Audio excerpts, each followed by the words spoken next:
Hello guys, welcome back. This is our first video of class 6 chapter 2nd geography, globes, latitudes and longitudes. So let's get started.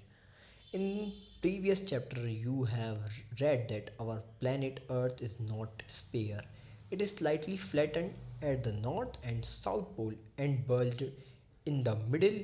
You can imagine how it look. So guys ये कह रहा है कि हमने previous chapter में ये पढ़ा हुआ है कि जो हमारी अर्थ है वो स्पेयर नहीं है, वो एक जॉइड शेप की है क्योंकि वो नॉर्थ और साउथ पोल से थोड़ी फ्लैटेंड है और सेंटर से इक्वेटर के वहाँ से वो बल्ज्ड है, जिस कारण हम उसे जॉइड शेप में कहते हैं, स्पेयर नहीं कहते. You may look at the globe carefully in your classroom to get an idea. आप इसे पता करने के लिए अपनी क्लास में ग्लोब को देखना, उस पर आपको आइडिया हो जाएगा इसका. सो गाइज यहाँ पे ग्लोब की डेफिनेशन भी बताएं. What do you mean by globe? Globe is a true miniature model of earth. Guys जो ग्लोब है वो ट्रू मिनिएचर मॉडल है अर्थ का. Okay, so let's move to our next paragraph.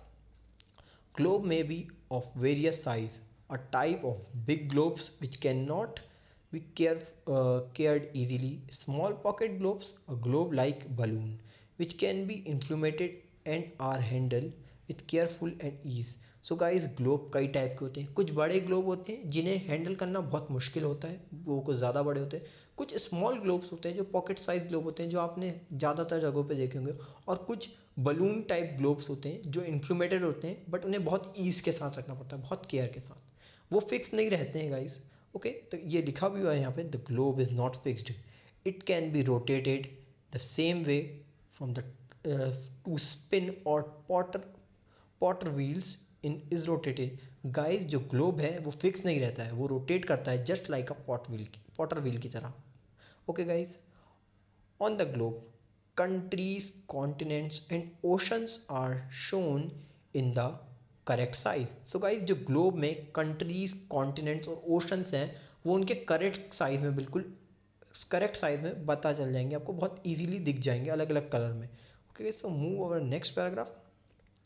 In it is difficult to discuss the location of the point on a sphere like the earth. Now the question arises as to how to locate a place. So guys, ये बहुत difficult हो गया था कि हम locate कैसे करें, कैसे किसी भी प्लेस को अर्थ पर, ये क्वेश्चन अराइज हुआ. सो गाइस उसके लिए एक रेफरेंस पॉइंट लिया गया कि to find the location of a place you must take a reference point as a line. Okay guys, you will notice that a needle is fixed through a globe in a tilt manner is called an axis. So guys, axis क्या होता है? एक needle fix रहती है globe के बीच में, fix रहती है वो नॉर्थ पोल और साउथ पोल की वजह से, और हमारा ग्लोब थोड़ा टिल्ट रहता है. सो गाइस उसी निडल को हम एक्सेस कहते हैं. Okay guys, 2 points on the globe through which the needle is passed. 2 points are such as north pole and south pole. जो नीडल है वो फिक्स रहती है नॉर्थ पोल और साउथ पोल पे. The globe move around the needle from west to east just like an earth. So guys जो हमारा जो ग्लोब है ना वो नीडल के अराउंड मूव करता है, एज सेम एज जो अर्थ जो है मूव करती है from west to east. But remember there is a major difference. The real earth has no such needle to move around its axis which is imaginary line. Guys जो हमारी अर्थ है और globe है उनमें बहुत ज़्यादा डिफरेंस है. जो हमारी रियल अर्थ है उसमें कोई नीडल नहीं है, वो अपने एक्सेस पे कंटिन्यूसली घूमती रहती है अपने ऑर्बिट पे. बट ये ग्लोब में हमें एक एक्सेस दे दी है, नीडल दे दी है, जिससे हमारा ग्लोब रोटेट कर सके. Okay guys, the other imaginary line run on the globe divides it into two equal parts. That line is known as equator. Guys एक दूसरी लाइन भी है हमारे ग्लोब के ऊपर जो ग्लोब को दो पार्ट में डिवाइड कर देती है, जिसे हम इक्वेटर कहते हैं. Okay guys, the northern half of the earth is known as northern hemisphere. जो नॉर्थ पार्ट, जो दो पार्ट में हमारी अर्थ को डिवाइड कर देता है, एक तो नॉर्थ पार्ट में डिवाइड कर देता है और एक तो साउथ पार्ट है. गाइज ऐसे ये नॉर्थ पार्ट है और ये साउथ पार्ट. गाइज ड्राइंग बहुत गंदी है बट काम चला हुआ है. ये नॉर्थ पार्ट और साउथ पार्ट में उसे डिवाइड कर देता है. जो नॉर्थ वाला पार्ट होता है ऊपर वाला उसे हम नॉर्थन हेमिस्फीयर कहते हैं, जो नीचे वाला पार्ट होता है उसे हम साउथर्न हेमिस्फीयर कहते हैं. These are both equal half. ये दोनों ही इक्वल हाफ रहते हैं, ना कम ना ज़्यादा. गाइस ये डायग्राम बना हुआ है यहाँ पे. ये जो आप देख रहे हैं इक्वेटर लिखा हुआ है, ये है वो लाइन जो अर्थ को यहाँ इक्वल पार्ट में डिवाइड कर रही है. ये ऊपर वाला पार्ट अलग, नॉर्थन, ये नॉर्थ हेमिस्फीयर, ये नीचे वाला south hemisphere. Okay guys. So therefore the equator is an imaginary line, imaginary circular line, which line and is a very important reference point to locate a place on the earth. Okay guys, ये जो हमारा equator है ये बहुत ही important line, reference line की तरह use होती है क्योंकि डिफरेंट डिफरेंट प्लेसेस को लोकेट करने के लिए अर्थ पे. और गाइज अब नया टर्म आया है, parallels of latitude. What do you mean bye parallels of latitude? All the parallel circles from equator up to pole is called parallels of latitude.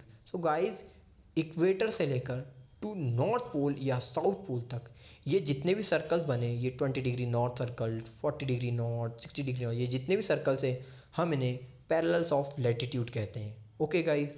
और देन लिखा है latitude are measured in degrees. ये जितने भी latitudes है ये सभी देखिए मेजर हुए हैं डिग्रीज में, इन सब के ऊपर डिग्री लगी हुई है. ओके गाइज, ये डिग्रीज में मेजर हुए.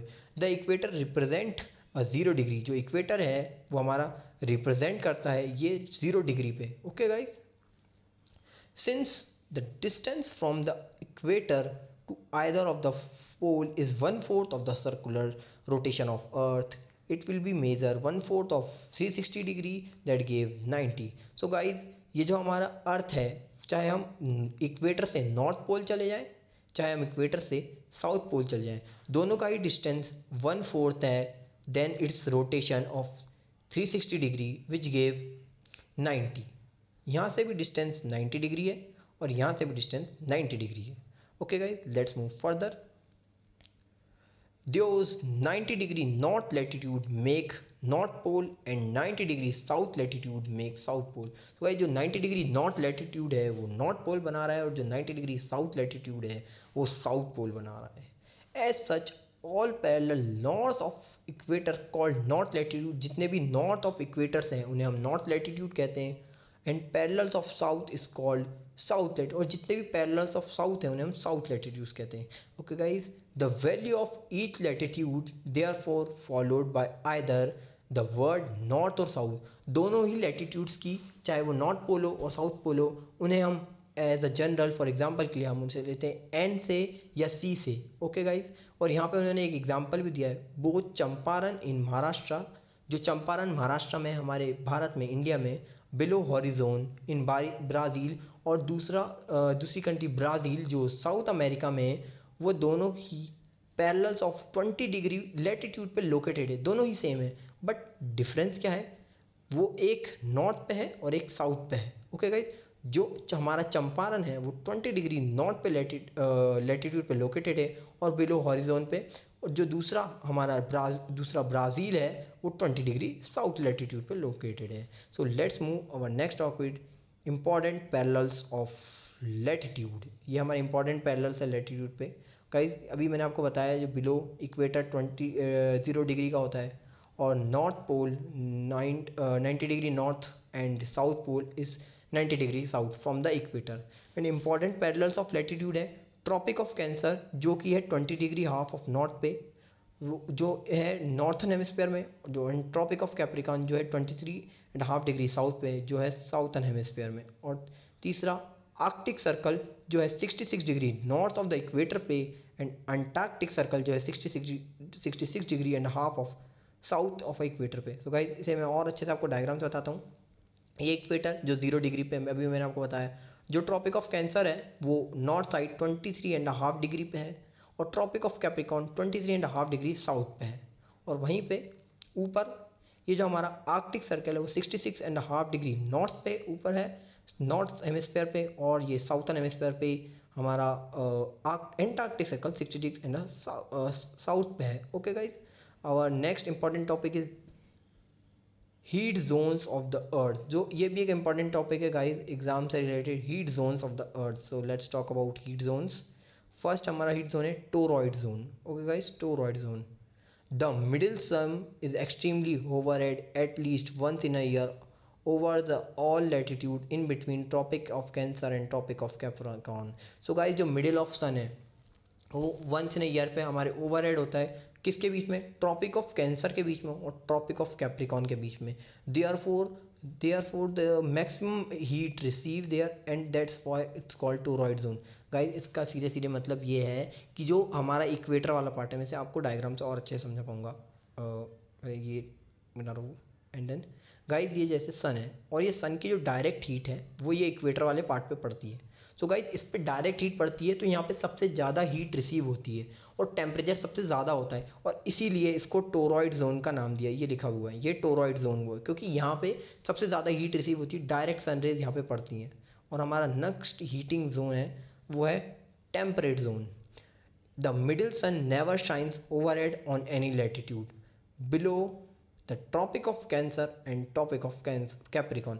जो हमारा सन है वो कभी भी ट्रॉपिक ऑफ कैंसर या ट्रॉपिक ऑफ कैप्रिकॉन के ऊपर बिलो वहाँ पे शाइन नहीं करता। The angle of the sun rays goes decrease towards the pole. जैसे जैसे हमारे सन की रेज पोल की तरफ बढ़ती जाती है उनका एंगल कम होता जाता है। As such, the area bounded by the Tropic of Cancer and Tropic of Capricorn in Northern Hemisphere and Tropic of Capricorn in Arctic Circle in Southern Hemisphere has moderate temperature. That's why जो हमारा Arctic circle है northern hemisphere में और Antarctic circle है southern hemisphere में, वहाँ पे temperature एक मॉडरेट टेम्परेचर रहता है, इसीलिए हमने उसे टेम्परेट जोन कहा है। मैं इसे भी आपको डायग्राम से समझा देता हूँ। सो ये है ट्रॉपिक ऑफ कैंसर और ये है आर्कटिक सर्कल, ये है tropic of capricorn and antarctic circle.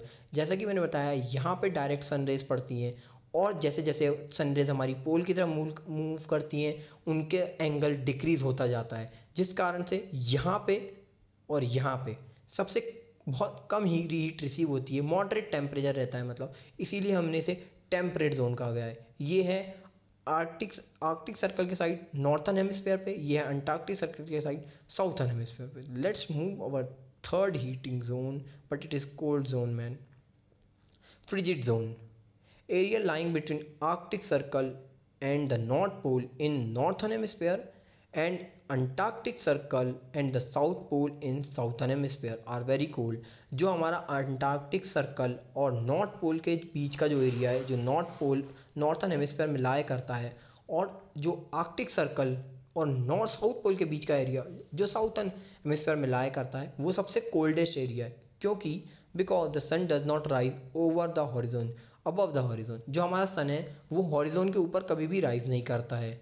Okay guys, therefore the rays are always slight and provide less heat, जिसके कारण जो सन रेज है वो स्लाइटली फ्लैटन रहती है और वो लेस हीट प्रोवाइड करती है। इसे मैं आपको डायग्राम से समझा देता हूँ। गाइज हमारा सन ये है, अब मैंने अभी आपको थोड़े पहले बताया था जैसे जैसे पोल की तरफ मूव करता जाता है उसकी जो सन की रेज है उनका एंगल कम होता जाता है और पोल पे वो हॉरिजॉन के ऊपर सन शाइन ही नहीं करता, जिस कारण से यहाँ पे सबसे कम हीट उन्हें मिलती है और सबसे ज़्यादा कोल्डेस्ट टेम्परेचर रहता है, इसीलिए हम इन्हें फ्रिजिड जोन कहते हैं। जो कि आर्कटिक सर्कल और साउथ पोल के बीच लाया करता है, इसे फ्रिजिड जोन कहते हैं, और दूसरा नॉर्थ पोल और अंटार्कटिक सर्कल के बीच लाया करता है जिसे भी हम फ्रिजिड जोन ही कहते हैं। सो गाइस हमारा नेक्स्ट टॉपिक रहेगा what are longitude. So stay tuned, stay watching my videos. So bye and meet.